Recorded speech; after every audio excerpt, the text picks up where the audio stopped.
Bonjour, bonsoir mesdemoiselles et messieurs. Nous voici aujourd'hui. Nous vous remercions d'abord pour votre enthousiasme et votre fidélité.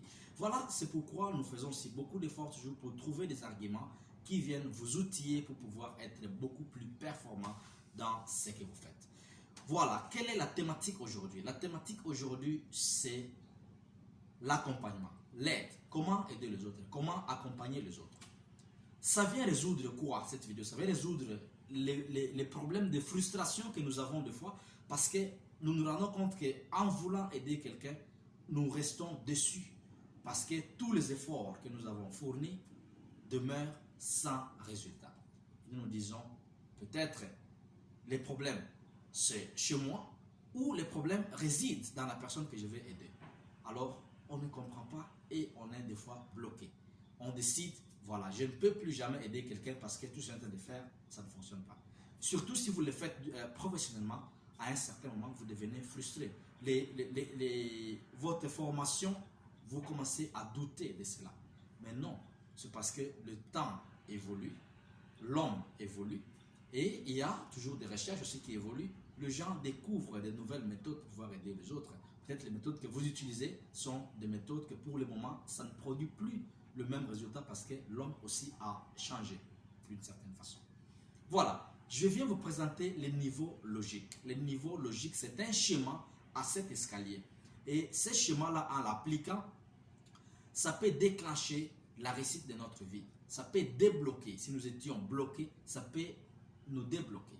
Alors, je vous demande dans un premier temps d'aller prendre un stylo et un papier ou un cahier dans lequel vous allez commencer à écrire parce que ces choses-ci sont importantes.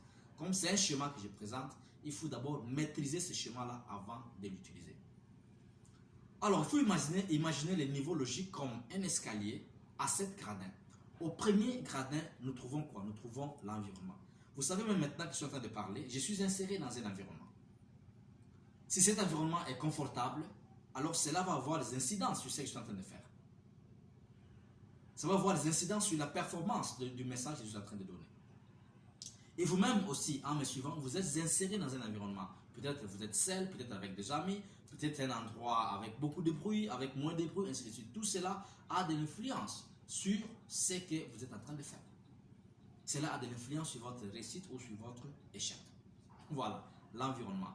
Là, je vois le parent, la fiancée, le fiancé, les amis, les enfants, les collègues de service, ainsi de suite.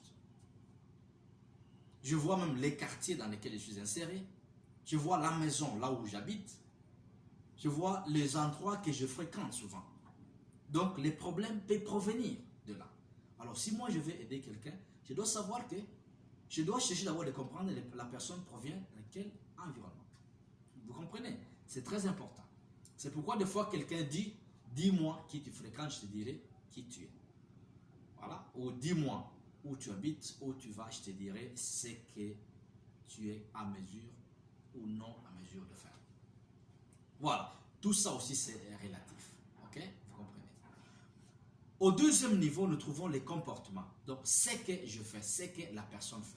Donc, mon échec ou ma réussite peut provenir de ce que je suis en train de faire. Ça peut arriver que je suis en train de faire la même chose, mais je suis en train d'attendre à avoir un résultat différent. Non. Si vous voulez avoir un résultat différent, il faut aussi commencer à faire des choses que vous ne faites pas. Ok? Ça, juste en passant. Alors, au troisième niveau, nous trouvons les capacités. Les capacités sont des moyens qui me permettent de pouvoir faire quelque chose. Quelquefois, j'ai les capacités ou je manque de capacités. Donc, si vous voulez aider quelqu'un, si je veux aider quelqu'un, je dois savoir si cette personne-là a des problèmes liés à ses capacités. Il manque de capacités ou bien il a certaines capacités que lui-même ne reconnaît même pas qu'il a ces capacités. Donc, il faut l'aider à être convaincu qu'il a ces capacités pour pouvoir les utiliser. C'est pourquoi, au quatrième niveau, nous trouvons la conviction. Vous comprenez? Donc, avant de faire quelque chose, il faut être convaincu de ce que vous voulez faire. Alors, si la personne évolue dans un environnement où les gens sont convaincus que pour évoluer dans la vie, il faut toujours voler. Donc, c'est exactement cette conviction-là qui pousse la personne à voler. Donc, si vous voulez l'aider, il faut d'abord comprendre quelles sont les convictions que cette personne a. Et si ce sont des convictions qu'on appelle convictions limitantes, donc les convictions qui ne vous aident pas à progresser, mais qui vous aident simplement à justifier votre échec, qui vous aident à démontrer que vous êtes victime et que votre échec provient des autres, ainsi de suite, alors on appelle ça les convictions limitantes. On peut toujours les enlever aussi et remplacer d'autres convictions qui vous aident à être beaucoup plus performant, qui vous aident à pouvoir utiliser les capacités que vous avez. Voilà, en dehors des convictions, nous trouvons la valeur. La valeur, c'est ce que moi je considère la chose la plus importante dans ma vie. Et ce n'est pas dit que la chose que je considère la plus importante dans ma vie, c'est exactement la chose qui m'amène vers le succès. Non. Parce qu'il y a aussi quelque chose qu'on appelle l'auto-sabotage, mais de ça je vais parler un peu plus avant.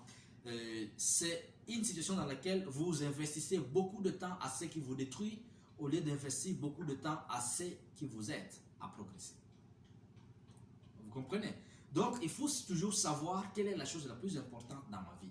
Et cette chose la plus importante dans ma vie doit coïncider avec la chose qui vous aide à être beaucoup plus performant, à pouvoir utiliser vos capacités à quelque chose qui vous rend plus important aussi. Vous comprenez? Alors, si vous voulez aider quelqu'un, si son problème est lié par rapport à la chose que la personne considère comme la chose de valeur, vous pouvez changer de valeur. Supposons une femme qui est en train de beaucoup fumer. Vous lui demandez, madame, arrêtez de fumer. Elle dit, non, moi, sans cigarette, je ne peux pas vivre, ainsi de suite, des montres. Non, ne fume pas, tu vois. Mais quand cette femme-là est enceinte et que la femme considère que l'enfant qui est dans le ventre, c'est la chose la plus importante, alors si vous dites à la femme, attention, si vous fumez, l'enfant va être détruit dans le ventre. Ou il va naître avec des problèmes. Voilà, si pour la femme, cette chose de valeur, donc l'enfant c'est la chose de valeur, c'est la chose la plus importante, cela peut influencer son comportement, elle peut arrêter de fumer.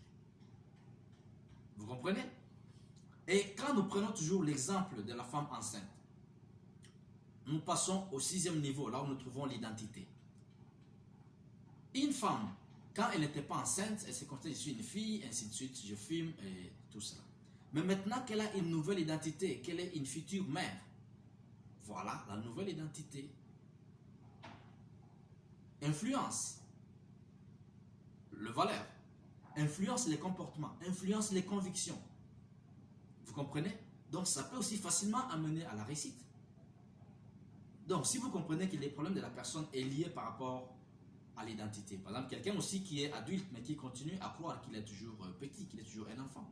Alors au moment où la personne va se rendre compte qu'elle est adulte, donc elle change d'identité, voilà, cela aussi peut influencer positivement, considérablement son comportement. Au 7e niveau, nous avons l'esprit. L'esprit, c'est quoi? J'identifie l'esprit, ou je définis l'esprit comme les motivations profondes qui me poussent ou qui sont à la base de mon comportement. Moi, quand je suis en train de faire cette vidéo ici, quelle est ma motivation profonde? Ma motivation profonde, c'est de donner des informations, d'outiller les gens pour que ces gens soient en mesure d'aider les autres.